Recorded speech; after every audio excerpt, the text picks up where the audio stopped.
Okay, so hello aspirants, welcome to TWS academy. আমি তোমাদের Sandeep sir. যারা যারা তোমরা এবছর এসএসসি জিডি অ্যাসপিরেন্ট রয়েছো বা এসএসসি জিডির পরীক্ষাটা তোমরা দিতে চলেছো, তাদের জন্য একটা most important GK GSS session নিয়ে চলে এসেছি আজকে আমরা আমাদের টিডব্লিউএস একাডেমির ইউটিউব চ্যানেলে। তো যারা যারা এসএসসি জিডি অ্যাসপিরেন্ট রয়েছো এবং যাদের বন্ধুরা পরীক্ষা দিতে চলছো, তারা কিন্তু ভিডিওটাকে শেয়ার করতে ভুলো না, আর জয়েন করতে ভুলো না, এবং ভিডিওটাকে কিন্তু শেষ পর্যন্ত দেখতেও ভুলো না। কারণ আজকে আমরা যে 30টা প্রশ্ন এখানে সলভ করতে চলেছি, এই 30টা প্রশ্নের মধ্যে তুমি ঠিক কতগুলোকে ঠিক করলে সেটার অ্যান্সারটা কিন্তু বা নাম্বারটা কিন্তু আমাকে তোমরা কমেন্ট সেকশনের মধ্যে জানাতে ভুলবে না। ঠিক আছে, তাহলে চলো আজকের ফার্স্ট প্রশ্ন শুরু করা যাক। আজকের প্রথম প্রশ্ন শুরু করা যাক এসএসসি জিডি মোস্ট ইম্পর্টেন্ট এবং মোস্ট এক্সপেক্টেড প্রশ্ন, যেগুলো আপকামিং পরীক্ষায় কিন্তু আমাদের আসতে পারে। তো চলো দেরি না করে শুরু করছি। আজকে আমরা সরাইকেল্লার ছৌ নৃত্যে অবদানের জন্য কোন শিল্পী সঙ্গীত নাটক একাডেমি পুরস্কার জিতেছেন? সরাইকেল্লার ছৌ নৃত্যে অবদানের জন্য কোন শিল্পী সঙ্গীত নাটক একাডেমি পুরস্কার জিতেছেন? যতীন গোস্বামী, নরেন্দ্র সিং নেগি, তপন কুমার পট্টনায়ক, দেওয়ান সিং বাজেলি। বলে ফেলো স্যার। ছৌ নৃত্য এটা হচ্ছে কি আমাদের মিনিস্ট্রি অফ কালচার, তার মতানুযায়ী এটা হচ্ছে আমাদের দেশের একটা শাস্ত্রীয় নৃত্যের মধ্যে পড়ে, বা একাডেমি তারা কিন্তু এটা আবার শাস্ত্রীয় নৃত্যের মধ্যে পড়ে না, লোক নৃত্যের মধ্যে পড়ে। তো বেসিক্যালি কিছুই নয়, এটা হচ্ছে একটা যুদ্ধকলা, আদিবাসী রীতিনীতি এবং কিছু লোক গাথা, এই তিনটে কনসেপ্টকে মিলিয়ে একটা ডান্স ফর্ম। এই ডান্স ফর্মটা কিন্তু আমাদের দেশের ঠিক তিনটে জায়গায় বিখ্যাত, বা এই নৃত্য শৈলীটা তিনটে ভিন্ন ভিন্ন ধরনের শৈলী আমার বর্তমান আসছে তার ডিটেলসে। তার আগে এটা বলো, এই যে সরাইকেল্লা শৈলীটার মানে কোন শিল্পী সঙ্গীত নাটক একাডেমি পুরস্কারটা এখানে জিতেছেন? তাহলে এটার সঠিক উত্তরটা কি হয়ে যাবে আমাদের? এটার সঠিক উত্তরটা হয়ে যাবে আমাদের option number C, right answer, Tapan Kumar Pattanaik. সঠিক উত্তরটা কি হবে? সঠিক উত্তরটা হয়ে যাবে আমাদের তপন কুমার পট্টনায়ক। তো আমি যেটা বললাম না যে ছৌ নৃত্যের তিনটে শৈলী বর্তমান, আমি একটা ডিটেলস এখানে লিখে দিচ্ছি। এই যে ছৌ নৃত্যটাকে আমরা প্রত্যেকে এখানে দেখছি, এই ছৌ নৃত্যের না তিনটে শৈলীকে আমরা দেখতে পারবো, বা তিনটে ফর্মটাকে আমরা এখানে দেখতে পারবো। যার মধ্যে প্রথম ফর্মটা হচ্ছে কি সরাইকেল্লা। স্যার এই সরাইকেল্লা কোন রাজ্যের মধ্যে পড়ে? সরাইকেল্লা হচ্ছে কি কিন্তু আমাদের ঝাড়খণ্ডের মধ্যে পড়ে থাকে। এর পরবর্তী যে অংশটা আমরা দেখতে পারবো সেটা হচ্ছে গিয়ে for the Purulia. Sir Purulia কোন রাজ্যের মধ্যে পড়ে? পুরুলিয়া তো আমরা সকলেই জানি প্রত্যেকে, দ্যাট ওয়াজ ওয়েস্ট বেঙ্গলের মধ্যে পড়ে। আর আরেকটা হচ্ছে গিয়ে ময়ূরভঞ্জ। ময়ূরভঞ্জ হচ্ছে গিয়ে কোথায়? ময়ূরভঞ্জ হচ্ছে কি এটা কিন্তু আমাদের উড়িষ্যার মধ্যে পড়ে থাকে। ময়ূরভঞ্জ হচ্ছে গিয়ে আমাদের উড়িষ্যা। তো এই তিনটে জায়গা, তিনটে ছৌ নৃত্যের শৈলীকে কিন্তু আমরা দেখতে পাই। আর এই সরাইকেল্লা ছৌ নৃত্য শৈলীতে বিশেষ অবদানের জন্য যেই শিল্পী সঙ্গীত নাটক একাডেমি পুরস্কার জিতেছেন তিনি হচ্ছেন আমাদেরকে তপন কুমার পট্টনায়ক। তিনি হচ্ছেন আমাদেরকে অপশন নাম্বার সি হয়ে যাবে এখানে আমাদের রাইট অ্যান্সার, তপন কুমার পট্টনায়ক।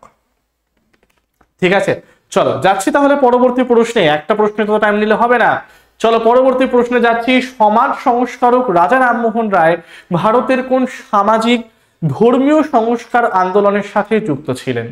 সমাজ সংস্কারক রাজা রামমোহন রায় ভারতের কোন সামাজিক ধর্মীয় সংস্কার আন্দোলনের সাথে যুক্ত ছিলেন? দেখো আমরা কিন্তু এই লাইভ ক্লাসেসগুলোর মাধ্যমে বা রেকর্ড ক্লাসেসগুলোর মাধ্যমে কিন্তু এসএসসি জিডিতে আসা ইম্পর্টেন্ট জিকে জিএস নিয়ে যেরকম আলোচনা করছি, তার সাথে সাথে আমরা কিন্তু আলোচনা করব তার ইম্পর্টেন্ট কিছু পয়েন্ট, যেগুলো থেকে তোমাদের আপকামিং এক্সামে অনেক প্রশ্ন আসতে পারে। তো দেখে নিই আমরা প্রত্যেকে এখানে কি বলা হচ্ছে। দেখে নিই এখানে কি বলা হচ্ছে যে সমাজ সংস্কারক রাজা রামমোহন রায় ভারতের কোন ধর্মীয় সংস্কার আন্দোলনের সাথে যুক্ত ছিলেন? সঠিক উত্তর হয়ে যাবে স্যার অপশন নাম্বার এ আমাদের রাইট অ্যান্সার, যাকে আমরা এখানে নাম দিয়েছি কি ব্রাহ্ম সমাজ। কত সাল? সালটা হচ্ছে কি আমাদের 1828 সাল। 1828 সাল। স্বামীনারায়ণ আন্দোলন নেতৃত্ব কে দিয়েছিলেন? নেতৃত্ব দিয়েছিলেন স্বামী সহজানন্দ। স্বামী সহজানন্দ যদি চলে আসে পরীক্ষায়। আচ্ছা, এই ইম্পর্টেন্ট পয়েন্টগুলো কিন্তু কেউ লিখতে ভুলবে না। থিওজফিক্যাল সোসাইটি, স্যার এই থিওজফিক্যাল সোসাইটি এটা কত সালে হয়েছিল? 1875 সালে হয়েছিল থিওজফিক্যাল সোসাইটি। কোন শহরে হয়েছিল? শহরটা হচ্ছে কি new York, USA. New York, USA. কারা করেছিলেন? ব্লাভাটস্কি এবং কলোনেল আমাদের ওলকট। এনারা দুজন থিওসফিক্যাল সোসাইটিটাকে নেতৃত্ব দিয়েছিলেন বা যুক্ত ছিলেন বা প্রতিষ্ঠা করেছিলেন। আর আর্য সমাজ দয়ানন্দ সরস্বতী, স্বামী দয়ানন্দ সরস্বতী। তো দেখো, একটা প্রশ্ন থেকে কিন্তু আমরা কত কিছু জেনে নিলাম প্রত্যেকে, তাই তো? তাহলে সঠিক উত্তরটা ব্রাহ্ম সমাজ, এবং ইয়ারটা কত এখানে? 1828 সাল। পরবর্তী প্রশ্ন এখানে বলা হচ্ছে কি, দেখে নেব। 1990 সালে নিচের কোন খেলাটিকে বেইজিং এ অনুষ্ঠিত 11তম এশিয়ান গেমসের অংশ হিসেবে অন্তর্ভুক্ত করা হয়েছিল? 1990 সালে নিচের কোন খেলাটিকে বেইজিং এ অনুষ্ঠিত 11তম এশিয়ান গেমসের অংশ হিসেবে অন্তর্ভুক্ত করা হয়েছিল? কাবাডি, ভলিবল, রেসলিং নাকি স্কোয়াশ? জলদি অ্যান্সার চাই, জলদি অ্যান্সার চাই। প্রত্যেকেও তোমরা কিন্তু কমেন্টের মধ্যে অ্যান্সার গুলোকে লিখতে ভুলবে না।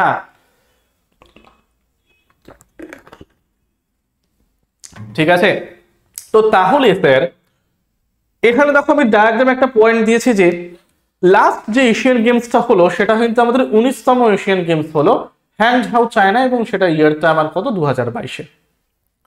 এবারে পরবর্তী যে এশিয়ান গেমসটা অনুষ্ঠিত হতে চলেছে সেটা হচ্ছে কি 2026 সালে। 2026 সালে সিটির নাম কোনটা বা কোন শহরে স্যার? নাগোরা শহর। শহরটার নাম হচ্ছে কি নাগোরা। এই নাগোরা শহরটা কোন দেশের পার্ট? সেটা হচ্ছে কি জাপানের অংশ। তো পরবর্তী এশিয়ান গেম অনুষ্ঠিত হবে 2026 সালে নাগোরা, জাপানে। এবারে তোমরা অ্যান্সার দাও, প্রত্যেকে অ্যান্সার দাও। এবং এটা হচ্ছে 20তম এশিয়ান গেমস, 20তম এশিয়ান গেমস, 20তম, 20। আচ্ছা, তো 11তম এশিয়ান গেমস যেটা অনুষ্ঠিত হয়েছিল চীনের বেইজিং শহরে, সেখানে নিচের যে খেলাটিকে অন্তর্ভুক্ত করা হয়েছিল সেটা হচ্ছে অপশন নাম্বার এ আমাদের right answer, that means the kabaddi. ঠিক আছে, অপশন নাম্বার এ কিন্তু এখানে আমাদের রাইট অ্যান্সার। সেটাকে আমরা কি নাম দিলাম এখানে স্যার? কাবাডি কিন্তু নাম দিয়ে দিলাম প্রত্যেকে। পরবর্তী প্রশ্নে চলে আসছি আমরা। অষ্টম পঞ্চবার্ষিকী পরিকল্পনার সময় ভারত 1 জানুয়ারি ড্যাশ তারিখে বিশ্ব বাণিজ্য সংস্থার সদস্য হয়। চলো বলে ফেলো এটা কোনটা এক্ষেত্রে সঠিক উত্তর হবে। আমি কিন্তু প্রত্যেকের কাছে কমেন্টে জানতে চাইছি যে কারা কারা কোনটা কোনটা ঠিক করলে, টোটাল কতগুলো ঠিক হলো কমেন্টের মধ্যে তোমরা কিন্তু কেউ জানাতে ভুলবে না। এটা বলে ফেলো যে অষ্টম পঞ্চবার্ষিকী পরিকল্পনার সময় ভারত 1 জানুয়ারি ড্যাশ তারিখে বিশ্ব বাণিজ্য সংস্থার সদস্য হয়। তাহলে স্যার অষ্টম পঞ্চবার্ষিকী পরিকল্পনা এলপিজি রিফর্ম, তাই তো? Liberalisation, privatisation, globalisation. Okay, so এই অষ্টম পঞ্চবার্ষিকী পরিকল্পনা এখানে কি দেওয়া আছে? এখানে দেওয়া আছে হলো আমাদের অষ্টম পঞ্চবার্ষিকী পরিকল্পনা। ঠিক আছে, এই অষ্টম পঞ্চবার্ষিকী পরিকল্পনাটা স্যার সালটা কত? 1992 থেকে 1997 পর্যন্ত। যেই পঞ্চবার্ষিকী পরিকল্পনাটাকে আমরা কি নাম দিয়েছি? LPG reform. আমরা প্রত্যেকে এটার নাম দিয়েছি এলপিজি রিফর্ম বলা হয় এটাকে। এবার এই এলপিজি রিফর্মের মধ্যে এল কথাটার অর্থ হচ্ছে কি লিবারালাইজেশন, লিবারালাইজেশন। ঠিক আছে, আমি এটা ইংলিশেই লিখলাম একটু। পি মানে হচ্ছে গিয়ে প্রাইভেটাইজেশন, পি মানে হচ্ছে গিয়ে প্রাইভেটাইজেশন। একইভাবে স্যার জি মানে কি? জি মানে হচ্ছে গিয়ে আমাদের গ্লোবালাইজেশন, জি মানে হলো গ্লোবালাইজেশন। সেই অষ্টম পঞ্চবার্ষিকী পরিকল্পনাটার অন্য নাম কি স্যার? সেটা হচ্ছে আমাদের এলপিজি রিফর্মের জায়গাটি। ঠিক আছে, এবারে এই এলপিজি রিফর্মের টাইমে বা অষ্টম পঞ্চবার্ষিকী পরিকল্পনার টাইমে 1 জানুয়ারি 1995 সালে, অপশন নাম্বার সি হবে আমাদের এক্ষেত্রে রাইট অ্যান্সার। 1995 সালে 1 জানুয়ারি কি হলো?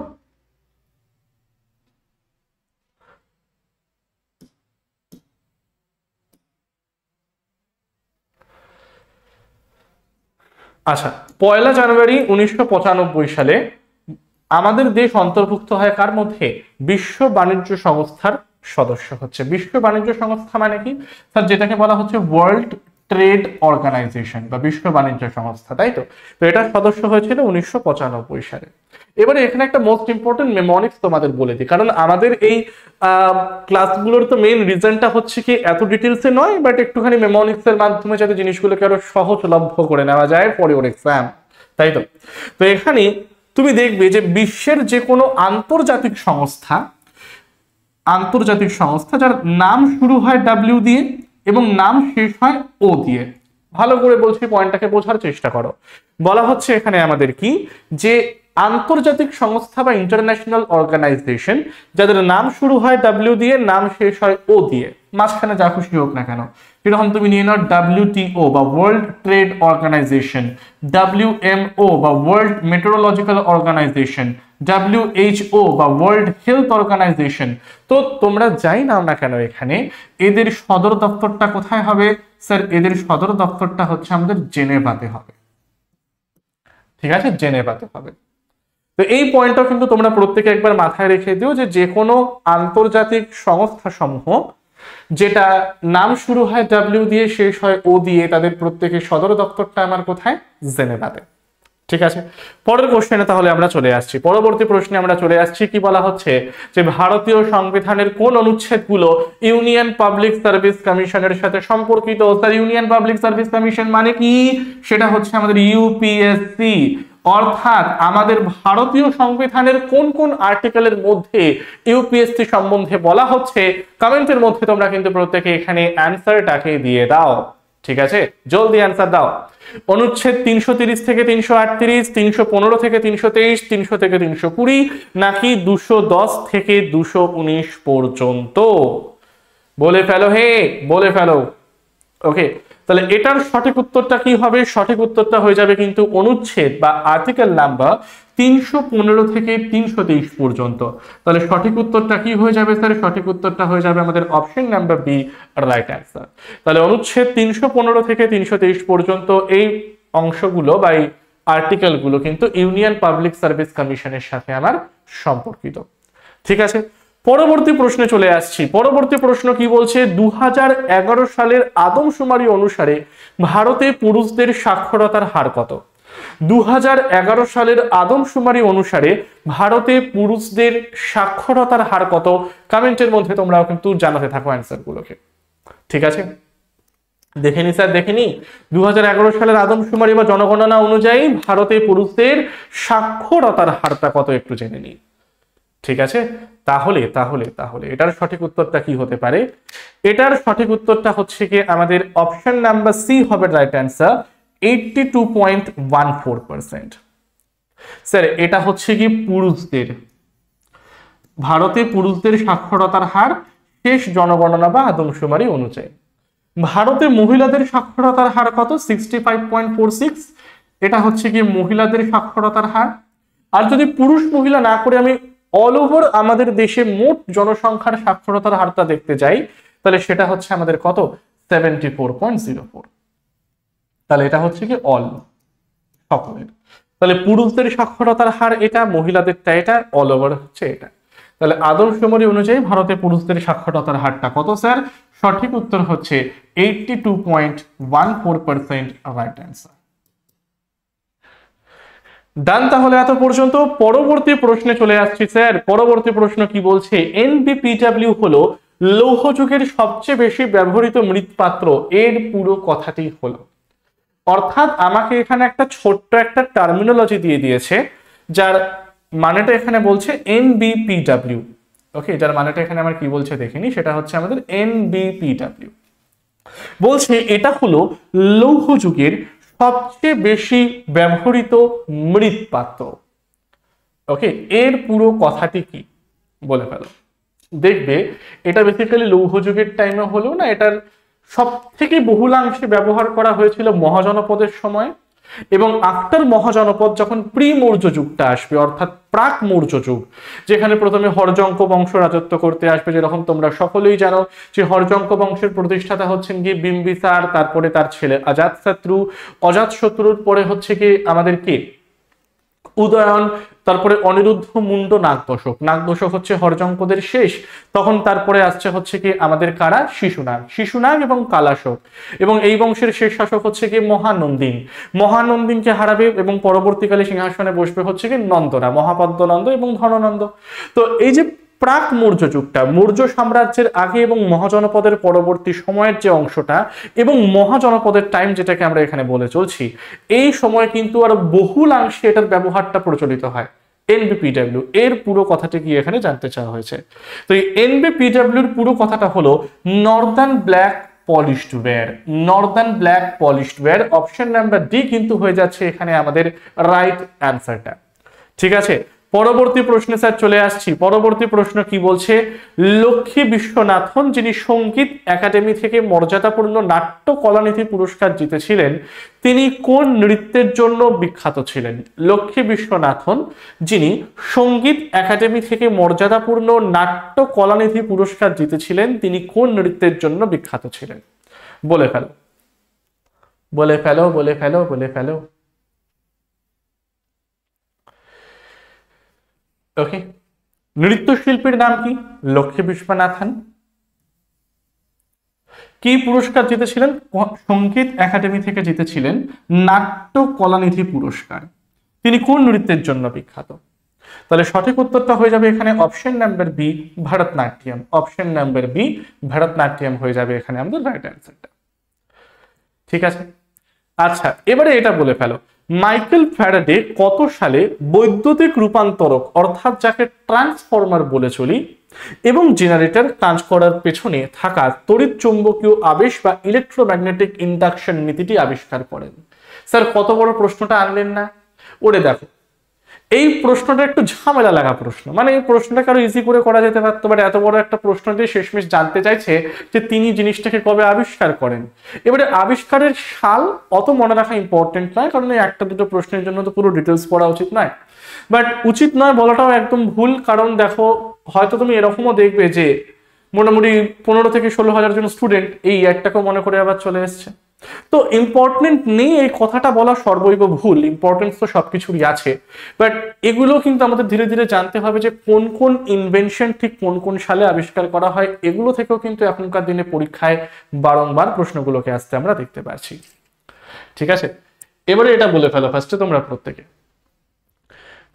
ইলেকট্রোম্যাগনেটিক ইন্ডাকশন নীতিটি সর্বপ্রথম কত সালে আবিষ্কার করেছিলেন মাইকেল ফ্যারাডে?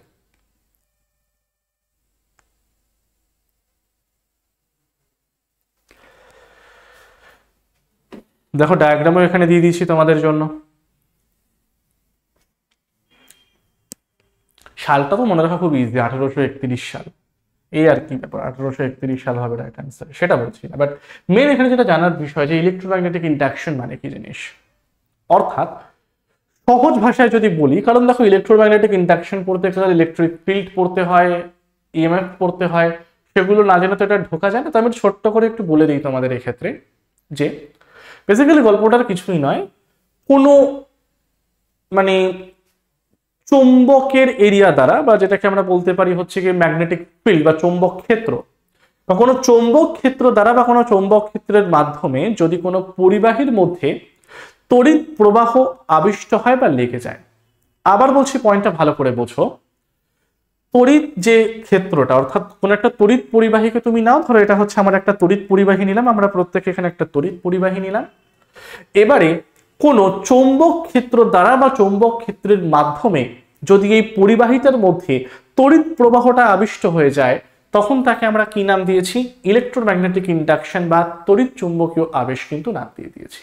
ঠিক আছে, তো বেসিক্যালি দেখো এখানে আমরা একটা ম্যাগনেটকে ঢোকাচ্ছি, ম্যাগনেটটাকে তো কোনো জায়গায় আমরা এখানে ইনপুট করছি, একটা ফাঁকা জায়গা, চারপাশে রিং লাইক স্ট্রাকচার। এবারে ম্যাগনেটের কি থাকে? একটা ম্যাগনেটিক ফিল্ড বা চৌম্বক ক্ষেত্রটা থাকে। তো এই চৌম্বক ক্ষেত্রটাকে কোনো পরিবাহীর মধ্যে ঢোকানোর পর যদি এই পরিবাহীর মধ্যে আমার কি হয়? তড়িৎ প্রবাহের সৃষ্টিটা হয়। দেখো এই ম্যাগনেটটাকে আমি ঢোকালাম, দেখো ঢুকবে ম্যাগনেটটা আমার, ধীরে ধীরে এখানে ঢুকে যাক। ঢোকানোর পর কি হলো? এখানে তড়িৎটা আমার জেনারেশন হয়ে গেল। সেই পয়েন্টটাকেই আমরা প্রত্যেকে এখানে কি নাম দিয়েছি?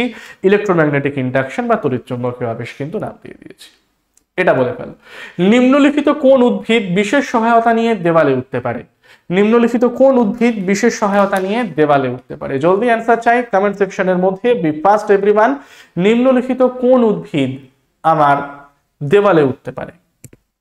লতা জাতীয় গাছ যাদেরকে বলা হয়, দেখবে অনেক সময় কোনো লাঠির চারপাশে জড়িয়ে যায়, যেরকম ধরো এরকম একটা গাছ, এটা ধরো আমার একটা লাঠির চারপাশে জাস্ট এরকম, বা কোনো দণ্ডের চারপাশে এরকম জড়িয়ে জড়িয়ে জড়িয়ে জড়িয়ে উঠছে। কেউ আবার দেওয়াল বড় বড় ওঠে। সময় টমেটো চাষ করা হয়, দেখবে টমেটোটাকে খেয়াল করে দেখবে যে ওই কেজ বা খাঁচা মতন, খাঁচার ভেতরে বেসিক্যালি আকর্ষণটা ধীরে ধীরে টমেটো চাষ করা হয়ে থাকে। তো যাই হোক না কেন, এটা সঠিক উত্তরটা কি হতে পারে আমাদের? যে নিম্নলিখিত কোন উদ্ভিদ বিশেষ সহায়তা নিয়ে দেওয়ালে উঠতে পারে? লেবু গাছ, সূর্যমুখী গাছ, কুমড়ো গাছ নাকি গোলাপ গাছ? Which of the following is your correct answer? জলদি অ্যান্সার দাও কমেন্ট সেকশনের মধ্যে। Be fast everyone. তাহলে এটা সঠিক উত্তরটা কি হবে স্যার? অপশন নাম্বার সি হচ্ছে এখানে রাইট অ্যান্সার। সেটা হচ্ছে আমাদের কুমড়ো গাছ। অপশন নাম্বার সি কিন্তু এখানে আমাদের রাইট অ্যান্সার হয়ে যাবে। দ্যাট মিনস এটাকে আমরা প্রত্যেকে বলে চলবো কুমড়ো গাছের জায়গাটি। পরবর্তী প্রশ্ন, খুব ভালো একটা প্রশ্ন, একটু ডিটেলসে জানবো এই প্রশ্নটাকে আজকে আমরা। কি বলা হচ্ছে যে বার্ষিক মামাল্লাপুরম নৃত্য উৎসবে ভারতীয় শাস্ত্রীয় নৃত্য ভারতনাট্যম, কুচিপুড়ি, কত্থক, মোহিনীয়াট্যম, ওড়িশি এবং কথাকলি পরিবেশিত হয়। এই উৎসবটি কোন রাজ্যে আয়োজিত হয়? প্রশ্নটা আরেকবার বলে দিচ্ছি। বার্ষিক মামাল্লাপুরম নৃত্য উৎসবে ভারতীয় শাস্ত্রীয় নৃত্য ভারতনাট্যম, কুচিপুড়ি, কত্থক, মোহিনীয়াট্যম, ওড়িশি এবং কথাকলি পরিবেশিত হয়। এই উৎসবটি ড্যাশে আয়োজিত হয়? অন্ধ্রপ্রদেশ, তামিলনাড়ু, কর্ণাটকা নাকি মহারাষ্ট্র?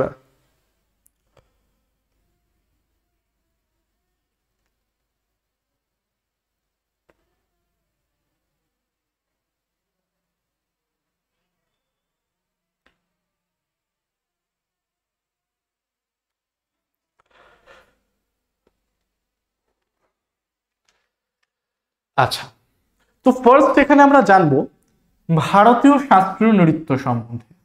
একদম প্রথম পয়েন্ট আমরা জানবো ভারতীয় শাস্ত্রীয় নৃত্য সম্বন্ধে। ঠিক আছে, ওকে। সঙ্গীত নাটক একাডেমির মতানুযায়ী, আমরা একটু লিখে দিচ্ছি এখানে, সঙ্গীত নাটক একাডেমি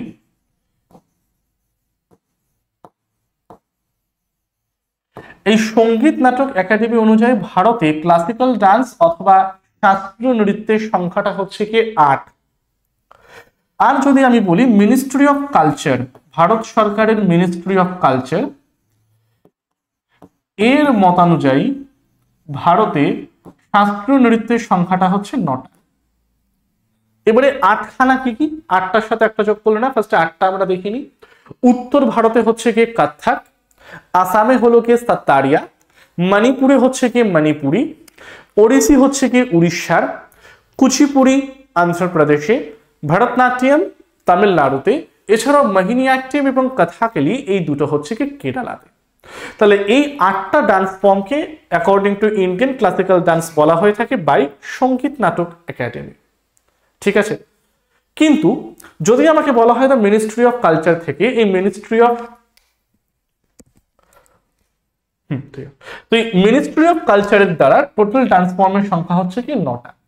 অর্থাৎ এই আগের 8টা তার সাথে তুমি যোগ করে নাও 6, যেটাকে অনেক বইতে লেখা থাকে। তো আমাদের কি সেটা হচ্ছে কি বেসিক্যালি লেখা থাকে হচ্ছে কি মানে লোক নৃত্য যেটাকে আমরা বলে চলি, বা ফোক ডান্স যেটাকে বলে চলি। ঠিক আছে, 8টা প্লাস 1টা 9টা, তো মিনিস্ট্রি অফ কালচার দ্বারা। তো যাই হোক না কেন, এটা তো আমরা দেখলাম শাস্ত্রীয় নৃত্য, যার মধ্যে 6টা নৃত্য এই নৃত্যানুষ্ঠানে বা নৃত্য উৎসবে আয়োজিত হয়ে থাকে। ভরতনাট্যম, কুচিপুড়ি, কত্থক, মোহিনীয়াট্যম, ওড়িশি এবং কথাকলি। এটা কত্থক নয়, এটা কত্থক হবে। ঠিক আছে, কত্থক হয়ে যাবে। তো এই মামাল্লাপুরম, তো এটা তো বুঝে নিলাম আমরা স্ট্র্যাটেজিকের পার্ট। এবার একটু অ্যানশিয়েন্ট হিস্ট্রিটাও দেখে নিই প্রত্যেকে। এই মামাল্লাপুরম এট প্রেজেন্ট ডে এটাকে আমরা বলি হচ্ছে কি, বা আগেও বলা হতো এটাকে মহাবলীপুরম। এর অন্য নাম হচ্ছে কি মহাবলীপুরম। যেই মহাবলীপুরমটাকে প্রতিষ্ঠাতা করেছিলেন কি, মহাবলীপুরমের প্রতিষ্ঠাতাকে, মহাবলীপুরমের প্রতিষ্ঠাতা হচ্ছেন কি নরসিংহা বর্মন ওয়ান। পল্লব শাসক নরসিংহ বর্মন 1, তাই তো, যার অন্য একটা নাম হচ্ছে কি মামাল্লা। আর ইনি হচ্ছেন পল্লব বংশের সর্বশ্রেষ্ঠ শাসক। তাই তো? কারণ আমরা জানি যে ইনি বাতাপিটাকে দখল করবে, তখনকার চালুক্য শাসক পুলাকেশিন কে পরাজিত করে এবং নাম নেবেন বাতাপিটাকে দখল করে নাম নেবেন বাতাপি কুণ্ড। তো যাই হোক না কেন, নরসিংহ বর্মন ওয়ান প্রতিষ্ঠা করলেন এই মহাবালিপুরম বা মামাল্লাপুরম শহরটাকে। আর এই নরসিংহ বর্মন ওয়ানেরই অন্য একটা নাম হচ্ছে কি মামাল্লা। তো এই মহাবালিপুরম বা মামাল্লাপুরমের একটা মোস্ট ইম্পর্টেন্ট টেম্পল যার নাম হচ্ছে কি শোর মন্দির বা শোর টেম্পল। শোর মন্দির বা শোর টেম্পল, এই শোর মন্দির বা শোর টেম্পলটাকে বানাবেন কি নরসিংহ বর্মন টু, ওয়ান নয়, নরসিংহ বর্মন টু, যার অন্য একটা নাম হলো রাজসিংহ। তো এই শোর মন্দিরে, মামাল্লাপুরমের শোর মন্দিরে কিন্তু আমাদের নৃত্য উৎসবটা হয়ে থাকে। এর জন্য বলে দিলাম যে অনেক সময় তো পরীক্ষায় আবার পার্টিকুলার টেম্পলটার নাম জানতে পারে। তো টেম্পলটার নাম কি শোর মন্দির। তো এটা কোন রাজ্যে অবস্থিত স্যার? অপশন নাম্বার বি হয়ে যাবে এখানে আমাদের right answer, that means Tamil Nadu.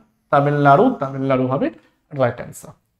ঠিক আছে, তো পরেরটা যাচ্ছি তাহলে আমরা ধীরে ধীরে নেক্সট কোশ্চেনে তাহলে যাওয়া যাক। পরবর্তী প্রশ্ন কি বলছে, ড্যাশ এবং ড্যাশ হলো পৃথিবীর সর্বাধিক আর্দ্র দুটি স্থান যেখানে বছরে 1080 সেন্টিমিটারের বেশি বৃষ্টিপাত হয়।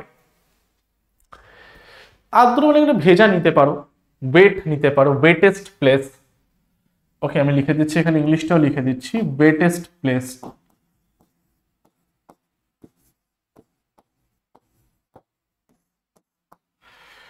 ঠিক আছে, সঠিক উত্তর স্যার কোনটা আর কি হতে পারে? এই তো স্যার মেঘালয়ের চেরাপুঞ্জি এবং মৌসিনরাম। মেঘালয়ের চেরাপুঞ্জি এবং মৌসিনরাম ফাউ কোশ্চেন।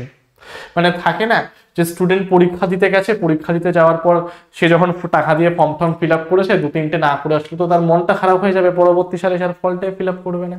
তো এই দু তিনটে ইজি টাইপের কোশ্চেন দিয়ে দেয়, বাট এখন ইজি টাইপের কোশ্চেনটা দেখো ঠিক কতটা ঘোরানো হলো। ঠিক আছে, বাট সঠিক উত্তর দেখে নাও, চেরাপুঞ্জি এবং মৌসিনরামের জায়গাটি। আচ্ছা, খুব ভালো একটা প্রশ্ন। এখানে ফটোটাকে দেখে প্রত্যেকে অ্যান্সার করার চেষ্টা করো। বলা হচ্ছে যখন একটি শাটল বাতাসে উঁচুতে ভাসানো হয় তখন একজন খেলোয়াড়ের কাছে একটি শক্তিশালী ওভারহ্যান্ড শট সরাসরি প্রতিপক্ষের কোর্টে ছাড়ার সময় থাকে, এটি ড্যাশ নামে পরিচিত। এখানে সরি, আমার এখানে একটা ভুল হচ্ছে, এখানে শাটল কক বলা হচ্ছে, বাট এখানে আমি টেনিস দেখে দিচ্ছি তোমাদের, ব্যাডমিন্টনের জায়গায়। তো যাই হোক না কেন, মোরাললেস গল্পটা সেম। মানে বেসিক্যালি তুমি মানে ধরো এখানে একটা সাইডে একটা প্লেয়ার চলে এসছে, ওখানে অপোজিটে একটা প্লেয়ার, এবারে আমি যদি বল বা শাটলটাকে সরাসরি আমার এই দিকটা বরাবর ঠেলে দিই, তাহলে আমি তো এত অপোনেন্টটা দৌড়ে গিয়ে সেটাকে মারতে পারি না, তাই তো? স্পিডে বেরিয়ে যাচ্ছে। তো দেখো এখানে গল্পটা সেম, খুব জোরে মারলো, অপোনেন্ট প্লেয়ার এদিকে সরে এলো আর খুব জোরে এদিকটায় মেরে দিল। তো এই পার্টিকুলার শটটাকে আমার কি নাম দেওয়া হয়? দেখো এসএসসি কোশ্চেন, এটা বলা হচ্ছে যখন একটি শাটল বাতাসে উঁচুতে ভাসানো হয় তখন একজন খেলোয়াড়ের কাছে একটি শক্তিশালী ওভারহ্যান্ড শট সরাসরি প্রতিপক্ষের কোর্টে ছাড়ার সময় থাকে, এটি ড্যাশ নামে পরিচিত। তাহলে স্যার এটা সঠিক উত্তরটা কি হবে? অপশন নাম্বার সি হবে আমার এখানে রাইট অ্যান্সার, যাকে আমরা বলি হচ্ছে কি স্ম্যাশ। ঠিক আছে, যাকে আমরা এখানে প্রত্যেকে কি নাম দিয়েছি? স্ম্যাশ নাম দিয়ে দিয়েছি। অপশন নাম্বার সি হচ্ছে কি কিন্তু এখানে আমাদের রাইট অ্যান্সারটা। তো বেসিক্যালি যদি জিনিসটা না মনে থাকে তাহলে এই জিনিসটাকেও মাথায় রেখে পড়াটাকে মাথায় রাখতে পারো। ঠিক আছে, দেখতেই পাচ্ছ তোমরা প্রত্যেকে এখানে পুরো ডায়াগ্রামটাকে। পরবর্তী প্রশ্ন, খুব ভালো একটা প্রশ্ন এখানে দিয়েছে, সায়েন্সের একটা মোস্ট ইম্পর্টেন্ট এমসিকিউ। বলা হচ্ছে একটি পদার্থের ড্যাশ হলো সেই তাপমাত্রা এবং চাপ যেখানে সেই পদার্থের তিনটে অবস্থা গ্যাস, তরল এবং কঠিন তাপীয় ভারসাম্যে সহাবস্থান করতে পারে। বলো বলো বলো বলো বলো, প্রত্যেকে জানাও কমেন্টের মধ্যে যে which of the following is your correct answer।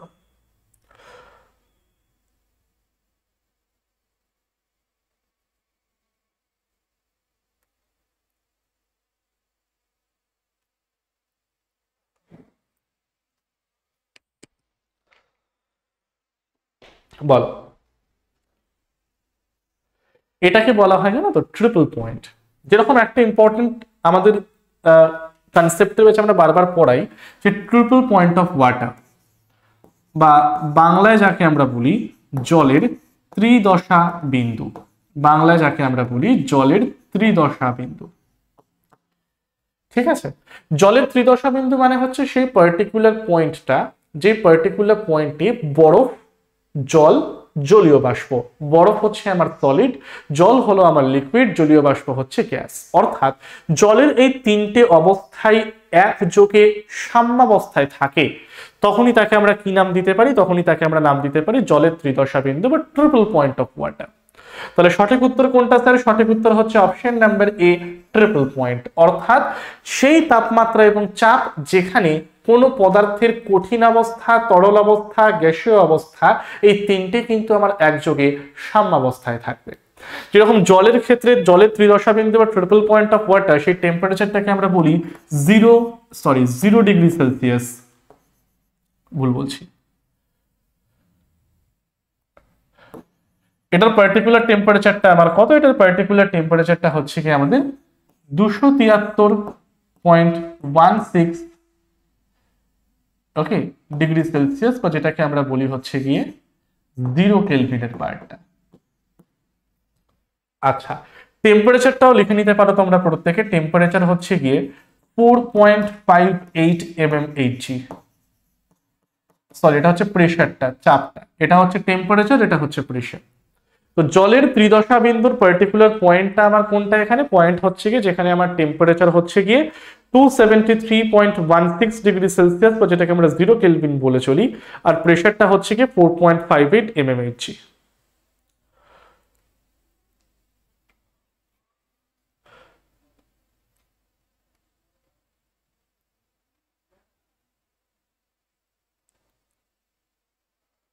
ওকে, চলো তাহলে এটা হচ্ছে আমাদের সঠিক উত্তরটা কোনটা স্যার? ট্রিপল পয়েন্ট হচ্ছে এক্ষেত্রে আমাদের রাইট অ্যান্সারটা। পরবর্তী প্রশ্ন দেখে নাও। প্রধানমন্ত্রী রোজগার প্রোৎসাহন যোজনা কত সালে কার্যকর করা হয়? প্রধানমন্ত্রী রোজগার প্রোৎসাহন যোজনা কত সালে করা হয়? কত সালে করা হয় প্রধানমন্ত্রী রোজগার প্রোৎসাহন যোজনা?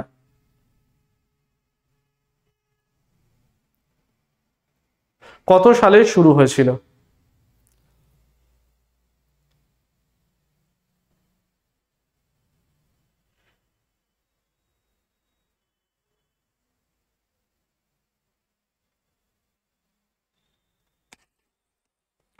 তাহলে এটার সঠিক উত্তরটা কি হবে? সঠিক উত্তর হয়ে যাবে অপশন নাম্বার এ, 2016 সাল। বাট তাহলে এটাকে এখন বন্ধ করে দেওয়া হয়েছে। তার পরিবর্তে এসছে প্রধানমন্ত্রী বিকশিত ভারত রোজগার যোজনা। প্রধানমন্ত্রী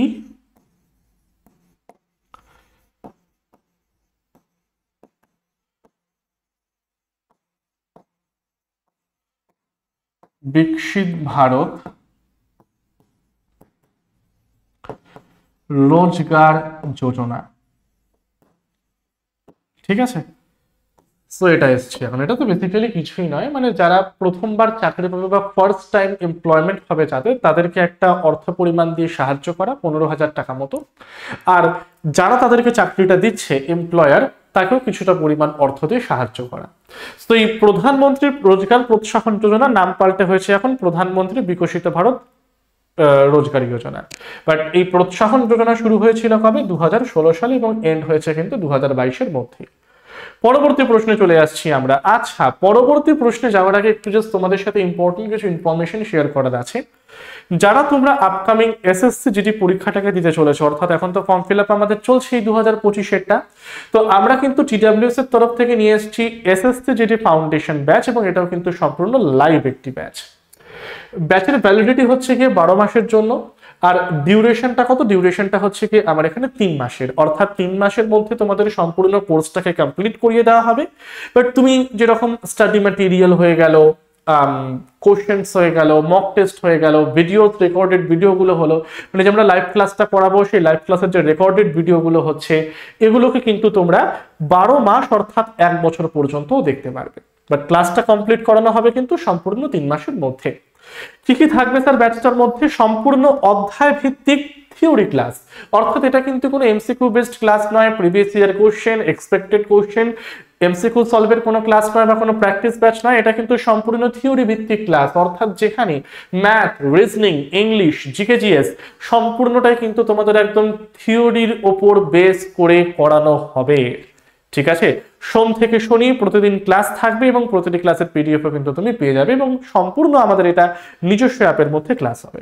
আর তার সাথে কি পাবে, একটা ফ্রি টেস্ট সিরিজও কিন্তু পেয়ে যাবে। এটার সাথে সাথে আলাদা করে আর কোনো রকম ভাবে তোমাদের পারচেজ করার দরকার নেই। ঠিক আছে, তো ব্যাচ সম্বন্ধে আরো ডিটেলস জানতে চাইলে তোমরা কিন্তু আমাদের অফিসিয়াল নাম্বারে কন্ট্যাক্ট করে নাও। এছাড়া ব্যাচের আরো ডিটেলস নিয়ে কিন্তু আমরা একটা ভিডিও ইউটিউবে দিয়ে দিয়েছি, সেটাও তোমরা দেখে নিতে পারো। তো আর দেরি না করে যারা যারা এসএসসিজিডি প্রিপারেশন নিচ্ছ তারা কিন্তু চট জলদি ব্যাচটাকে আমাদের এখানে পারচেজ করে নাও। ঠিক আছে, চলো পরবর্তী প্রশ্নে তাহলে আমরা যাচ্ছি। বলছে কোন পদার্থের পরিমাণ, পদার্থের পরিমাণ এটা একটা সায়েন্সের মোস্ট ইম্পর্টেন্ট প্রশ্ন। এই পদার্থের পরিমাণটাকে আমরা ইংলিশে অনেক সময় বলি অ্যামাউন্ট অফ সাবস্ট্যান্স। কি বলা হয় স্যার এটাকে? এটাকে আমার বলা হয়ে থাকে অ্যামাউন্ট অফ সাবস্ট্যান্স। বলা হচ্ছে যে এটা পরিমাপ করতে নিম্নলিখিত কোন এককটাকে ব্যবহার করা হয়? পদার্থের পরিমাণ। আমরা কি জানি যে পৃথিবীতে মৌলিক রাশির সংখ্যা হচ্ছে গিয়ে 7টা, সম্পূরক রাশির সংখ্যা হচ্ছে গিয়ে 2টো। এই মৌলিক রাশির 7টা, সম্পূরক রাশির 2টো, এই 9টাকে বাদ দিয়ে বাদ বাকি যত রাশিকে আমরা দেখবো তারা কিন্তু প্রত্যেকে আমার কি হবে, যৌগিক রাশির উদাহরণ হবে, যাকে আমরা ডিরাইভড কোয়ান্টিটিও কিন্তু বলে চলি। ঠিক আছে, বাট এই যে পদার্থের পরিমাণ এটা আমার কি মৌলিক রাশির উদাহরণ বা ফান্ডামেন্টাল কোয়ান্টিটির উদাহরণ। দৈর্ঘ্য, ভর, সময়, উষ্ণতা, পদার্থের পরিমাণ, তড়িৎ প্রবাহ মাত্রা, আলোক দীপ্তি বা দীপন প্রাবল্য, সেগুলো প্রত্যেকটা কার পার্ট? মৌলিক রাশির পার্ট। ঠিক আছে, তাহলে বলা হচ্ছে অ্যামাউন্ট অফ সাবস্ট্যান্স, এই রাশিটাকে বা এই পার্টিকুলার মৌলিক রাশিটাকে পরিমাপ করার জন্য আমরা কোন এককটাকে ব্যবহার করে চলি? ফ্লাক্স, মোল, টেসলা নাকি জুল? বলে ফেলো কোনটা এক্ষেত্রে আমাদের সঠিক উত্তর হতে চলেছে। তাহলে এক্ষেত্রে আমাদের সঠিক উত্তরটা কি হবে স্যার? অপশন নাম্বার বি হবে আমাদের এখানে রাইট অ্যান্সার, যাকে আমরা প্রত্যেকে নাম দিয়েছি এখানে স্যার মোল। ঠিক আছে, যাকে আমরা এখানে কি নাম দিয়েছি? মোল নাম কিন্তু দিয়ে দিয়েছি। পরবর্তী প্রশ্নে আমরা চলে আসছি। শব্দ নিম্নলিখিত কোন মাধ্যমের মধ্যে দিয়ে ভ্রমণ করতে পারে না? শব্দ নিম্নলিখিত কোন মাধ্যমের মধ্যে দিয়ে ভ্রমণ করতে পারে না? দেখো, শব্দ মানে কি? শব্দ কিন্তু আমার একটা যান্ত্রিক তরঙ্গের উদাহরণ। এই যে শব্দটাকে আমরা দেখছি না, এই শব্দটা কিন্তু বেসিক্যালি আমার কিসের উদাহরণ হবে? শব্দটা কিন্তু আমার প্রধানত একটি যান্ত্রিক তরঙ্গের উদাহরণ হবে। স্যার যান্ত্রিক তরঙ্গ কারা? যান্ত্রিক তরঙ্গ মানে হচ্ছে কি যারা এক স্থান থেকে অন্য স্থানে প্রবাহিত হয় বা এক স্থান থেকে অন্য স্থানে যায় কোনো মাধ্যমের উপর নির্ভরশীল হয়ে। ধরো বেসিক্যালি আমি বললাম যে এটা হচ্ছে আমার একটা রিমোট, আমি পেন দিয়ে রিমোটের মধ্যে জাস্ট মারলাম, তো একটা আওয়াজ তৈরি হচ্ছে, সাউন্ড তৈরি হচ্ছে। তাহলে সাউন্ডটাকে বহন করছে কে? এই তো এখানে একটা টাচ হলো মানে কঠিন পদার্থটা, আর তোমরা মাইকে শুনতে পাচ্ছ বিকজ অফ দ্য এয়ার। তো তার মানে কি এই শব্দটা যখনই এক স্থান থেকে অন্য স্থানে যাবে, যাওয়ার সময় কিন্তু তার কি দরকার? কোনো মাধ্যম বা মিডিয়াম কিন্তু আমার দরকার। ঠিক আছে, তো শব্দ আমার কোন মাধ্যমের মধ্যে দিয়ে ভ্রমণ করতে পারে না? স্যার স্টিল তো একটা মাধ্যম, যেতে পারবে। উইন্ড বা বায়ু মাধ্যমে যেতে পারবে, মিল্কও একটা মিডিয়াম যেতে পারবে। স্যার ভ্যাকিউম মানে কি? ভ্যাকিউম মানে হচ্ছে কি মাধ্যমবিহীন অঞ্চল, তাই তো? অর্থাৎ যেখানে না আছে কঠিন পদার্থ, না আছে তরল পদার্থ, না আছে আমার গ্যাসীয় পদার্থ। তো তার মানে ভ্যাকিউমের মধ্যে দিয়ে কিন্তু শব্দ আমার ভ্রমণ করতে পারবে না। রাইট অ্যান্সার হচ্ছে অপশন নাম্বার বিটা। কারণ শব্দ যান্ত্রিক তরঙ্গ, আর যান্ত্রিক তরঙ্গ এক স্থান থেকে অন্য স্থানে যেতে গেলে তার তো মাধ্যমের প্রয়োজন। ভ্যাকুয়াম মানে সেখানে কোনো মাধ্যম নেই, অর্থাৎ তার মধ্যে দিয়ে কিন্তু শব্দটা আমার আর চলাফেরাও করতে পারবে না। গল্প আমাদের এখানে দি এন্ড। এটা বলে ফেলো, নিচের কোন কম্পিউটার টেকনোলজিতে চতুর্থ জেনারেশনের ল্যাঙ্গুয়েজের শ্রেণীভুক্ত? Fourth generation computer language, fourth generation computer language বলে ফেলা।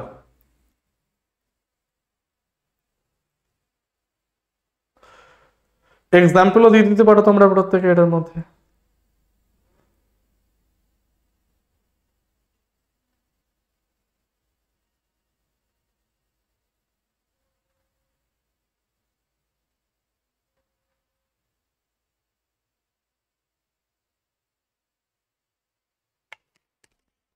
চলো বলে ফেলো এটা। তো বেসিক্যালি বলা হচ্ছে যে কম্পিউটারের ফোর্থ জেনারেশন বা চতুর্থ জেনারেশনে আমরা যেই কম্পিউটার ল্যাঙ্গুয়েজটাকে ইউজ করি সেগুলো কি কি, সেগুলো কি ধরনের ল্যাঙ্গুয়েজ? দেখবি এগুলো বেসিক্যালি আমার কি হয়, হাই লেভেল ল্যাঙ্গুয়েজের এক্সাম্পল হয়। অপশন নাম্বার এটা হচ্ছে গিয়ে কিন্তু এখানে রাইট অ্যান্সার। বাট এই হাই লেভেল ল্যাঙ্গুয়েজের উদাহরণটা কি? দেখো এসএসসি জিডি একটু ইজি করতে চাইছে, তার জন্য শুধু হাই লেভেল ল্যাঙ্গুয়েজটা দিয়ে দিয়েছে। বাট আমাকে তো এখানে এক্সাম্পলও জানতে চাইতে পারে, এক্সাম্পল লিখে নিতে পারো SQL, standard query language, SAS, statistical analysis system. তাহলে এই টাইপের হাই লেভেল ল্যাঙ্গুয়েজ গুলোকে কিন্তু আমরা কম্পিউটারের চতুর্থ জেনারেশনের মধ্যে ব্যবহার করে চলি। ঠিক আছে, ফোর্থ জেনারেশন, অর্থাৎ যেখানে যে টেকনোলজিটাকে ব্যবহার করা হয় তাকে আমরা কি বলি স্যার? তাকে আমরা বলি এলএসআইসি, অর্থাৎ লার্জ স্কেল ইন্টিগ্রেটেড সার্কিট, তাই তো? তাহলে সঠিক উত্তর কোনটা হবে? অপশন নাম্বার এ হয়ে যাবে আমাদের right answer, high level language. এটা বলে ফেলো। ভারতের চিরস্থায়ী বন্দোবস্ত প্রথম প্রবর্তিত হয় কোথায়? স্যার খুবই ইজি, খুবই ইজি এটা, খুবই ইজি এটা, এটা আর কি পড়ানোর আছে, তাই তো? চলো বলে ফেলো এটা।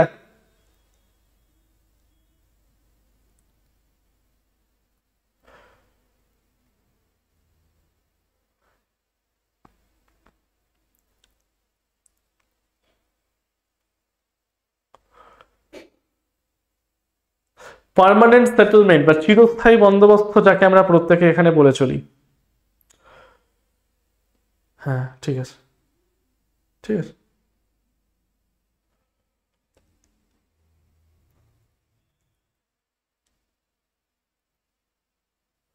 বিহার এবং উড়িষ্যা, অন্ধ্রপ্রদেশ এবং বাংলা, বাংলা এবং উড়িষ্যা, বাংলা এবং বিহার।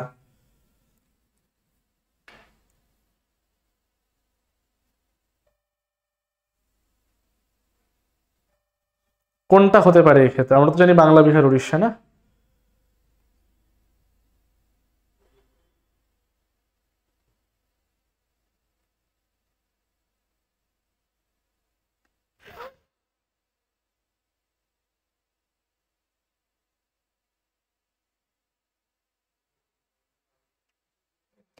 চল, সো এটার সঠিক উত্তরটা তো আমাদের বাংলা, বিহার, উড়িষ্যাই হওয়ার কথা না, কারণ 1793 সাল যেটাকে আমরা এখানে বলে চলি, by governor of Bengal, DGP lord Cornwallis,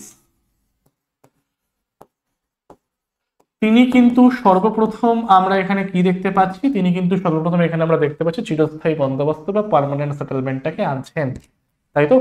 চিরস্থায়ী বন্দোবস্ত বা পার্মানেন্ট সেটেলমেন্টটাকে তিনি কিন্তু আনছেন, লর্ড কর্নওয়ালিস 1793 সাল।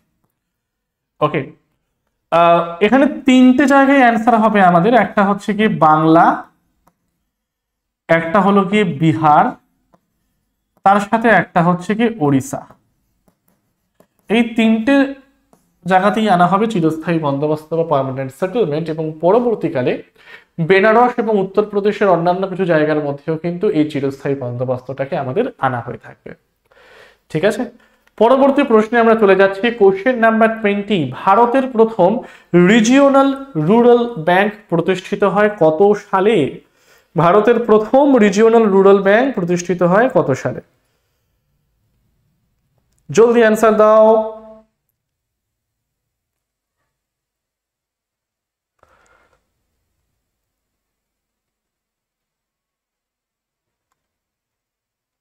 তাহলে স্যার এটার সঠিক উত্তরটা কি হবে? ভারতের প্রথম আরআরবি বা রিজিওনাল রুরাল ব্যাংক, এটার নাম ছিল হচ্ছে কি আমাদের প্রথমা ব্যাংক। এটার নাম ছিল প্রথমা ব্যাংক। কোন জায়গাটা এটা প্রতিষ্ঠিত হয়েছিল? মোর্দাবাদ ইউপি। মোর্দাবাদ ইউপিতে কিন্তু এটা আমার প্রতিষ্ঠিত হয়েছিল প্রথমা ব্যাংকটা। এটা হচ্ছে ফার্স্ট আরআরবি ইন ইন্ডিয়া। সালটা হচ্ছে কি 1975 সাল। ডেট হচ্ছে কি 2রা অক্টোবর। ডেট হচ্ছে কি 2রা অক্টোবর। তার আমরা কি জানি যে কোনো আরআরবি প্রতিষ্ঠা করতে গেলে সেখানে শেয়ার থাকে রাজ্য সরকারের, কেন্দ্র সরকারের এবং রেসপেক্টিভ একটা রাষ্ট্রায়ত্ত ব্যাংকের। তাহলে প্রথমা ব্যাংক তৈরি করার সময় যে রাষ্ট্রায়ত্ত ব্যাংকের ইনভেস্টমেন্ট এখানে আমার শেয়ার বা শেয়ার হোল্ডিং যে ব্যাংকের আমার ছিল সেটা হচ্ছে কি সিন্ডিকেট ব্যাংক। সেটা হচ্ছে কি আমাদের নামটা কি? নামটা হচ্ছে কি সিন্ডিকেট ব্যাংক। ঠিক আছে, চলো তাহলে অপশন নাম্বার ডি হয়ে যাবে এখানে আমাদের রাইট অ্যান্সার। পরবর্তী প্রশ্ন বলে ফেলো, অ্যান্টি কিটোজেনিক হরমোন কোনটা? অ্যান্টি কিটোজেনিক হরমোনের উদাহরণ কোনটি? কমেন্টের মধ্যে তোমরা কিন্তু প্রত্যেকে এখানে অ্যান্সারটাকে দিয়ে দাও যে অ্যান্টি কিটোজেনিক হরমোনের উদাহরণ কোনটি। জলদি অ্যান্সার দাও যে অ্যান্টি কিটোজেনিক হরমোন কোনটি? গ্লুকাগন, ইনসুলিন, থাইরক্সিন নাকি অ্যাড্রেনালিন? অ্যান্টি কিটোজেনিক মানে, অ্যান্টি মানে কি? যে কথাটার আগে তোমরা প্রত্যেকে অ্যান্টি লেখাটা দেখবে তার মানে সে পরের লেখাটার বিরোধিতা করবে। কিটোজেনিক মানে হচ্ছে গিয়ে কিটোন বডি তৈরি করা, অ্যান্টি কিটোজেনিক মানে হচ্ছে গিয়ে কিটোন বডি তৈরিতে বাধা দান করা।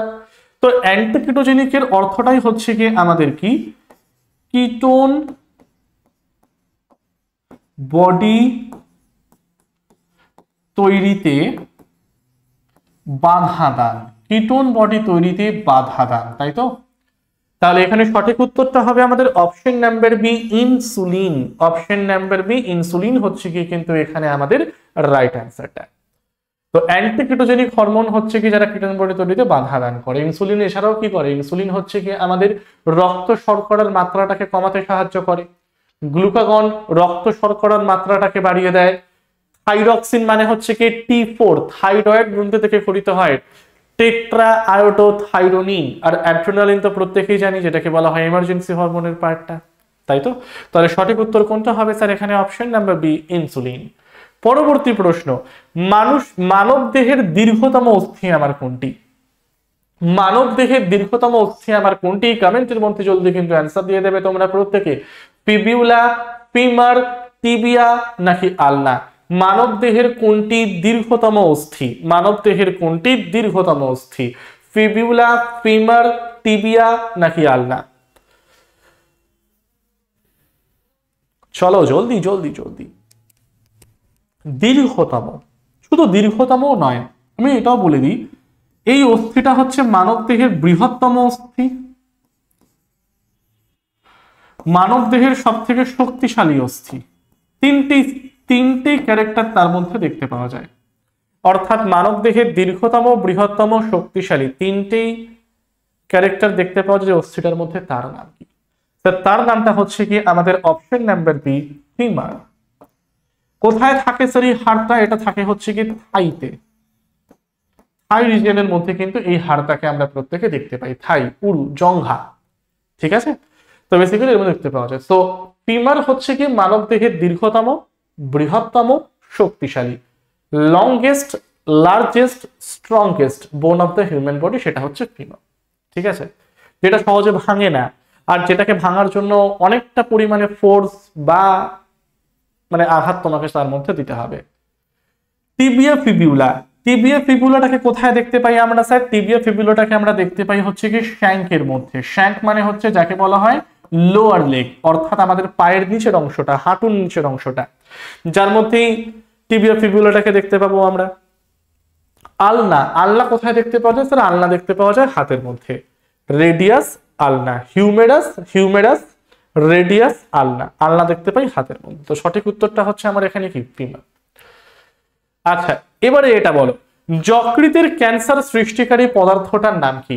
যকৃতে ক্যান্সার সৃষ্টিকারী পদার্থটার নাম কি? Vinyl chloride, benzene, ethylene dichloride নাকি অপশন নাম্বার ডি, এ এবং সি উভয়ই? এ এবং সি উভয়ই। যকৃতে ক্যান্সার সৃষ্টিকারী পদার্থ আমার এখানে কোনটা?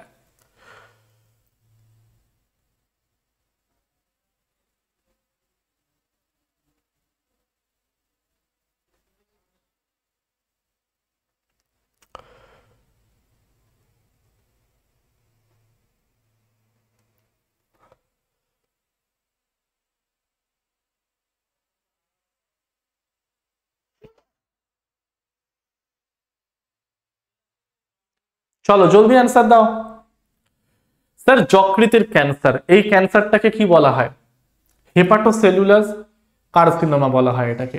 যকৃতের ক্যান্সারকে আমরা কি বলি? যকৃতের ক্যান্সারকে আমরা বলি হেপাটোসেলুলার কার্সিনোমা। হেপাটোসেলুলার কার্সিনোমা বলা হয় এটাকে। কাকে স্যার? যকৃতের ক্যান্সার সৃষ্টিকারী পদার্থ মানে ক্যান্সারটাকে। বাট কোন পদার্থের জন্য হয়? ভিনাইল ক্লোরাইডও হতে পারে, ইথিলিন ডাইক্লোরাইডও হতে পারে। তাহলে সঠিক উত্তর কোনটা হবে? অপশন নাম্বার ডি হচ্ছে আমাদের রাইট অ্যান্সার, এ এবং সি উভয়ই। ঠিক আছে, যকৃতের যে কোষ, সেই কোষগুলোকে বলা হয় হেপাটিক সেল, তাই তো? সো এই হেপাটিক সেলের ক্যান্সার বা যকৃতের ক্যান্সারের অন্য নামটা কি? হেপাটোসেলুলার কার্সিনোমা, যার জন্য দুটো জিনিস আমার দেয় বা দুটো রাসায়নিক আমার দেয়, ফিনাইল ক্লোরাইড এবং ইথিলিন ডাইক্লোরাইডের পার্টটা।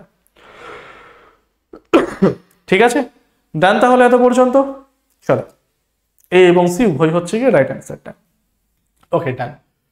পরবর্তী দেখো বলা হচ্ছে নিম্নলিখিত কোন অপারেটিং সিস্টেম সাধারণত ডেস্কটপ বা ল্যাপটপ কম্পিউটারে ব্যবহৃত হয় না? নিম্নলিখিত কোন অপারেটিং সিস্টেম সাধারণত ডেস্কটপ বা ল্যাপটপ কম্পিউটারে ব্যবহার করা হয় না? উইন্ডোজ, ম্যাকওএস, অ্যান্ড্রয়েড নাকি লিনাক্স? বলে ফেলো কোনটা এক্ষেত্রে আমাদের সঠিক উত্তর হতে পারে।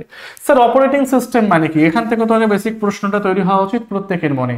অপারেটিং সিস্টেম মানে হচ্ছে গিয়ে কানেকশন বিটুইন, বলা যেতে পারে connection between hardware and software, connection between hardware and software, connection between hardware এবং সফটওয়্যার। ঠিক আছে, করে থাকে কি অপারেটিং সিস্টেম, তাই তো? অনেক এক্সাম্পল হয় যেরকম single user operating system, multi user operating system, multitasking operating system, RTOS বা রিয়েল টাইম অপারেটিং সিস্টেম। তো এগুলো প্রত্যেকটা ওএস এর পার্ট। তো ওএস মানে হচ্ছে কি, সহজ ভাষায় যদি আমরা ধরে নিই তাহলে connection between hardware and software. এবারে বলা হচ্ছে যে নিম্নলিখিত কোন অপারেটিং সিস্টেমটাকে আমরা জেনারেল ডেস্কটপ এবং ল্যাপটপে ব্যবহার করি না? স্যার উইন্ডোজ তো বেশিরভাগ ব্যবহার করি আমরা, ম্যাক ওএস হচ্ছে কি অ্যাপেলের মধ্যে দেখতে পাওয়া যায়, লিনাক্স হচ্ছে গিয়ে আমাদের অপারেটিং সিস্টেমেরই পার্ট, মানে ডেস্কটপ অপারেটিং। নেক্সট আমরা দেখতে পাচ্ছি স্যার অ্যান্ড্রয়েড। তাহলে অ্যান্ড্রয়েডটা কি হবে? রাইট অ্যান্সার, কারণ অ্যান্ড্রয়েডটা আমাদের কোনো ডেস্কটপ বা ল্যাপটপ অপারেটিং সিস্টেম নয়, এটা হলো গিয়ে আমাদের মোবাইল অপারেটিং সিস্টেমের এক্সাম্পল। মোবাইল ওএস এর এক্সাম্পল কোনটা স্যার? সেটা হচ্ছে আমাদের এই অ্যান্ড্রয়েডটা। ঠিক আছে, পরবর্তী কোশ্চেন চলে আসছি। উইন্ডোজ অপারেটিং সিস্টেমে টাস্ক ম্যানেজার খোলার জন্য সাধারণত কোন কি সংমিশ্রণটি ব্যবহৃত হয়? উইন্ডোজ অপারেটিং সিস্টেমে টাস্ক ম্যানেজার খোলার জন্য, উইন্ডোজ অপারেটিং সিস্টেমে টাস্ক ম্যানেজার খোলার জন্য সাধারণত কোন সংমিশ্রণ কিটাকে আমরা প্রত্যেকে ব্যবহার করে চলি?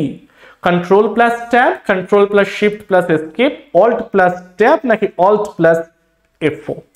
Which of the following is your correct answer?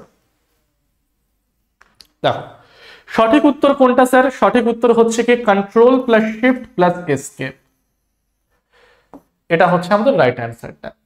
এছাড়াও আরেকটা হয়, সেটা হচ্ছে কি control plus alternative key plus তার সাথে del key, control alt del, control alt del. এটাকেও কিন্তু ব্যবহার করে আমরা কি করতে পারি? কোনো উইন্ডোজ অপারেটিং সিস্টেমের টাস্ক ম্যানেজারটাকে কিন্তু আমরা প্রত্যেকে এখানে খুলে দিতে পারি। ঠিক আছে, পরবর্তী প্রশ্নে চলে আসছি আমরা। আচ্ছা, পরবর্তী প্রশ্নে যাওয়ার আগে আরেকটা ইম্পর্টেন্ট অ্যানাউন্সমেন্ট তোমাদের জন্য, অর্থাৎ যারা যারা এসএসসি জিডি 2026 কে, মানে 26-এ তো পরীক্ষাটা হতে চলেছে, আমাদের নোটিফিকেশন তো 25-এ বেরিয়েছে। তো এখানে বেসিক্যালি একটা কথা বলার আছে, যারা বেসিক্যালি আগের বারে হয়তো সামান্য কিছু নম্বরের জন্য তোমাদের এসএসসি জিডিটা হয়নি, বাট স্যার আমাদের থিওরি পুরো রেডি আছে, বাট থিওরি রেডি থাকলে কি হবে? কোনো না কোনো ভাবে আমি সেখানে গিয়ে ওভারকাম করতে পারছি না পরীক্ষায়। তো সেই সকল স্টুডেন্টদের জন্য আমরা টিডব্লিউএস এর তরফ থেকে নিয়ে এসেছি প্র্যাকটিস ব্যাচ। যে প্র্যাকটিস ব্যাচে লাইভ ক্লাস পেয়ে যাচ্ছ তোমরা প্রত্যেকে, এবং তার সাথে পাচ্ছ নোটস, তার সাথে পিডিএফ, বিগত বছরের প্রশ্ন, সমস্ত বিষয়ের ক্লাস এবং প্রত্যেকটা লাইভ এবং রেকর্ডেড ভার্সনটা কিন্তু এখানে দেওয়া থাকবে। অর্থাৎ এটা কিন্তু আমার কোনো রকম থিওরি ক্লাস নয়, আবার বলছি ভালো করে পয়েন্টটা বোঝো, এটা কিন্তু আমার কোনো ধরনের থিওরি ক্লাস নয়। থিওরি কিন্তু এখানে অধ্যায় ভিত্তিক পড়ানো হবে না, বাট প্রত্যেকটা সাবজেক্টে, প্রত্যেকটা টপিকের প্রিভিয়াস ইয়ার কোশ্চেন তোমাদের সেখানে ধরে ধরে করানো হবে। ঠিক আছে, তো বেসিক্যালি এটা হচ্ছে সম্পূর্ণ একটা প্র্যাকটিস ব্যাচ, শুধু PYQ নয়, তার সাথে হচ্ছে কি মোস্ট এক্সপেক্টেড কোশ্চেন যেগুলো তোমরা আপকামিং পরীক্ষাও দেখতে পারো, সেগুলোকেও কিন্তু নিয়ে আলোচনা করা হবে আমাদের এই সেশনটার মধ্যে। ঠিক আছে, চলো তাহলে পরবর্তীতে আমরা চলে আসছি। কি বলা হচ্ছে? একটি কম্পিউটার সিস্টেম মূলত কোন তিনটে উপাদান নিয়ে গঠিত? একটি কম্পিউটার সিস্টেম মূলত কোন তিনটে উপাদান নিয়ে গঠিত? বলো। একদম ইজি প্রশ্ন একটা, একদম ইজি প্রশ্ন একটা। একটি কম্পিউটার সিস্টেম মূলত কোন তিনটি উপাদান নিয়ে গঠিত? আমি একটা ছোট্ট পয়েন্ট বলি এখানে তোমাদের। দেখবে একটা কম্পিউটার কিন্তু সবসময় কাজ করে একটা সাইকেলে, যে সাইকেলটার আমরা প্রত্যেকে নাম দিয়েছি ইপস সাইকেল।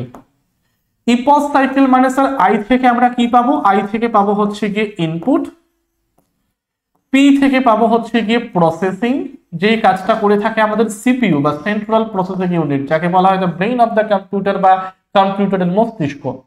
ও মানে কি স্যার? ও মানে হচ্ছে আমাদের আউটপুট। আর এস মানে কি? এস মানে হচ্ছে গিয়ে স্টোরেজ, বা যেখানে আমরা ডেটাটা সঞ্চয় করে রাখি আমরা প্রত্যেকে।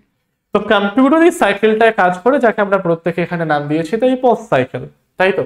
তাহলে এখানে স্যার কি কি দরকার পড়বে? Input, processing, output. Option number C কিন্তু হয়ে যাবে এক্ষেত্রে আমাদের রাইট অ্যান্সার।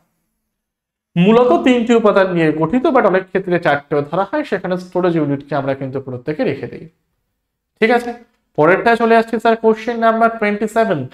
নিম্নলিখিত কোনটি হলো একটি ছোট হ্যান্ড হেল্ড পয়েন্টিং ডিভাইস যা স্ক্রিনে কার্সরের দ্বিমাত্রিক আন্দোলনটাকে নিয়ন্ত্রণ করে?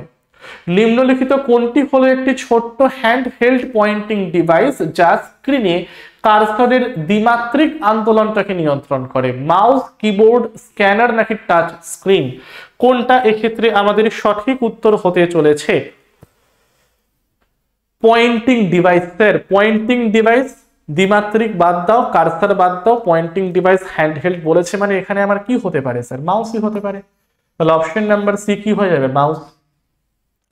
ঠিক আছে, পয়েন্টিং ডিভাইস মানে কি? One type of input device, অর্থাৎ যার মাধ্যমে আমরা ব্যবহারকারীরা কোনো তথ্য কম্পিউটার সিস্টেমের মধ্যে দিয়ে থাকি, তাই তো? তো বেসিক্যালি মাউস হচ্ছে ইনপুট, কিবোর্ড হচ্ছে ইনপুট, স্ক্যানার এটাও হচ্ছে কি ইনপুট, বাট টাচ স্ক্রিন এটা কিন্তু ইনপুট নয়। কিছু ডিভাইস আমরা এরকম পাবো যার মধ্যে ইনপুট আউটপুট দুটো ফাংশনই আমরা দেখতে পাই, যার এক্সাম্পল হচ্ছে টাচ স্ক্রিন। তুমি তোমার গার্লফ্রেন্ডকে মেসেজ করছো, বাবু খেয়েছো কিনা, তার মানে এই যে তুমি টেক্সটটা লিখছো এটা হচ্ছে ইনপুট। আবার তোমার বাবু তোমাকে মেসেজ করছে, হ্যাঁ বাবু খেয়েছি, তার মানে সে যে লেখাটা পাঠালো সেটা আমার কি হয়ে গেল? আউটপুট। তো তার মানে টাচ স্ক্রিন হচ্ছে কি সেই ডিভাইসটা যার মধ্যে আমরা ইনপুট ফাংশন, আউটপুট ফাংশন সবগুলোকে কিন্তু একসাথে দেখতে পাই। ফ্যাক্স মেশিন, মোডেম, এগুলো প্রত্যেকটা কি সেই টাইপের ডিভাইস যার মধ্যে ইনপুট আউটপুট দুটোই দেখতে পাওয়া যায় আর কি, তাই তো? তাহলে সঠিক উত্তর কোনটা স্যার? সঠিক উত্তর হচ্ছে কি আমাদের মাউস। মাউসটাকে বানান কে বা মাউসটাকে ডিসকভার করেছেন কে? Scientist Douglas Engelbart. ডগলাস, এটা শ হবে, ঠিক আছে? Douglas Engelbart. মানে তুমি যদি এই প্রশ্নটা কোনো এসএসসি পিওয়াইকিউ দেখো, দেখবে অনেকবার এই প্রশ্নটা দিয়েছে যে মাউস আবিষ্কার করেন কে। তো মাউস আবিষ্কার করেছেন কে? Scientist Douglas Engelbart. Douglas Engelbart, Douglas Engelbart. ঠিক আছে, সঠিক উত্তর হচ্ছে অপশন নাম্বার এটা, মাউস হয়ে যাবে। 28টা কি বলছে এখানে দেখে নাও। নিম্নে বর্ণিত অপেরাধর্মী নাটকগুলোর মধ্যে লখনৌর নবাব ওয়াজেদ আলী শাহ কোন নাটকটি রচনা করেন এবং অভিনয় করেন? নিম্নে বর্ণিত অপেরাধর্মী নাটকগুলির মধ্যে লখনৌর নবাব ওয়াজেদ আলী শাহ কোন নাটকটি রচনা এবং অভিনয় করেন?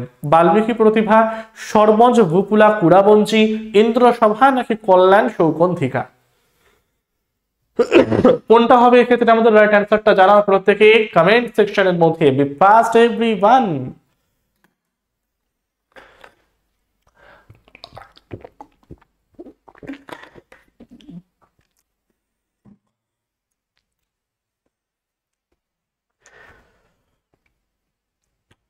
চলো, তাহলে এটা সঠিক উত্তরটা হচ্ছে আমাদের অপশন নাম্বার সি, ইন্দ্রসভা। সঠিক উত্তর কোনটা? অপশন নাম্বার সি, ইন্দ্রসভা হচ্ছে গিয়ে কিন্তু এখানে আমাদের রাইট অ্যান্সারটা।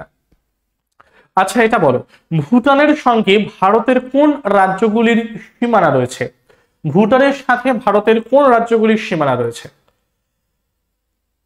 ভুটানের সাথে ভারতের কোন রাজ্যগুলির সীমানা রয়েছে?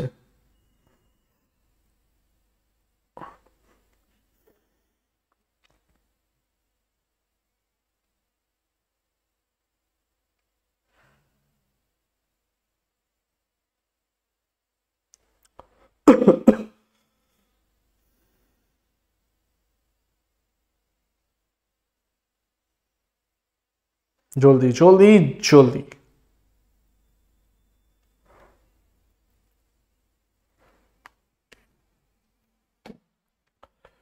ভুটানের সাথে সব থেকে বেশি আমার যে ভারতীয় রাজ্যের সীমানাটা আছে সেটা হচ্ছে আমাদের আসাম। ঠিক আছে, আসাম। আসামের পরে যেটাকে আমরা দেখব সেটা হচ্ছে অরুণাচল প্রদেশ। অরুণাচল প্রদেশ। অরুণাচল প্রদেশের পরে যেটাকে আমরা প্রত্যেকে এখানে দেখবো স্যার সেটা হচ্ছে কি আমাদের কি ওয়েস্ট বেঙ্গল, তারপরে হচ্ছে আমাদের সিকিম। তো প্রধানত এই চারখানা রাজ্যের সাথে বা চারখানা আমাদের ভারতীয় রাজ্যের সাথে বাউন্ডারিটাকে শেয়ার করে বা আন্তর্জাতিক সীমানাটাকে শেয়ার করে আমাদের কি ভুটান। কোথায় আছে স্যার অপশনটা? আসাম, বিহার, না বিহার তো নেই, বিহার মেঘালয়, বিহার তো নেই, আসাম, অরুণাচল প্রদেশ, সিকিম এবং পশ্চিমবঙ্গ। একদম অপশন নাম্বার সিটা কি হবে আমাদের রাইট অ্যান্সার হয়ে যাবে। অপশন নাম্বার সিটা কি হবে স্যার? রাইট অ্যান্সারটা হয়ে যাবে আমাদের অপশন নাম্বার সি এর পার্টটা। Okay, last but not the list, আজকে শেষ প্রশ্ন আমরা করব, কুতুব মিনারের নির্মাণ কার্য শুরু করেছিলেন কে? কুতুব মিনারের নির্মাণ কার্য শুরু করেছিলেন কে? কুতুবউদ্দিন আইবক, ইলতুৎমিশ, আলাউদ্দিন খিলজি, উপরোক্ত কোনটি নয়। কুতুব মিনারের নির্মাণ কার্য শুরু করেছিলেন কে?